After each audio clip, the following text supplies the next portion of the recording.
আসসালামু আলাইকুম। আশা করি সবাই ভালো আছেন। আমি আল্লাহর রহমতে ভালো আছি। তো আমি এখানে পেঁয়াজের বেরেস্তা করার জন্য এখানে তেল দিয়ে দিছি, পেঁয়াজ দিয়ে দিছি।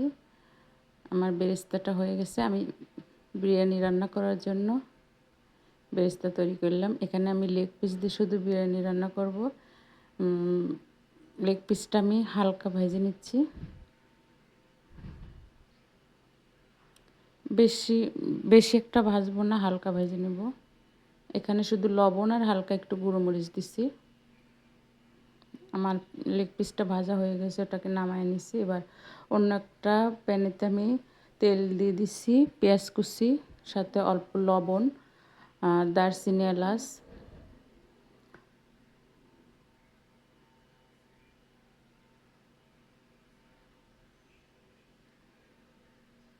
পেঁয়াজটা হালকা নরম হয়ে আসছে। এখানে আমি পেঁয়াজ, রসুন, আদা একসাথে ব্লেন্ড করে নিচ্ছি, আমি সেটা দিয়ে দিচ্ছি।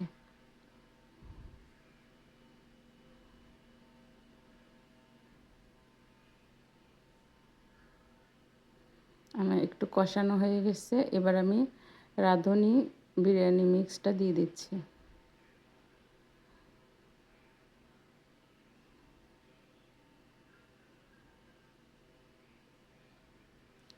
মশলাটা অনেকটা কষানো হয়ে গেছে। এবার আমি লেগ পিসগুলো দিয়ে দিচ্ছি।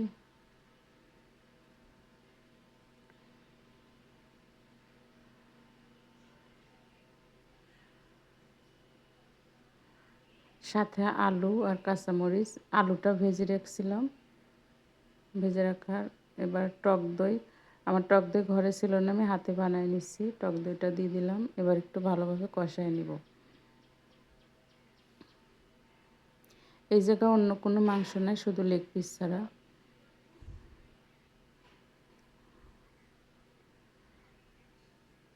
একটু ভালোভাবে কষায় নিচ্ছি।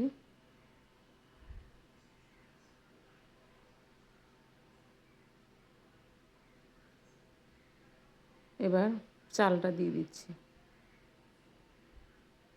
চালটা দিয়ে আমি আরও একটু 3 থেকে 4 মিনিট ভেজে নেব।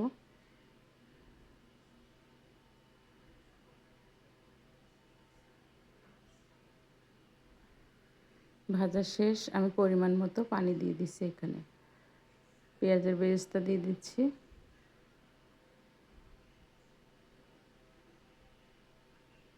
অনেকটা ফুটে আসছে।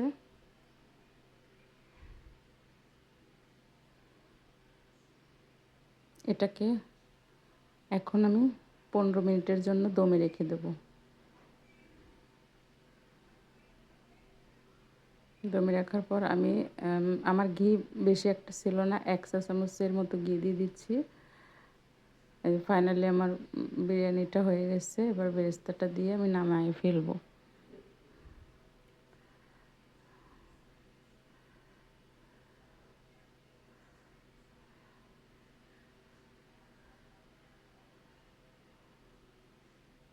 আমার ভিডিওটা কেমন লাগছে অবশ্যই জানাবেন, আর আমার চ্যানেলের পাশে থাকবেন।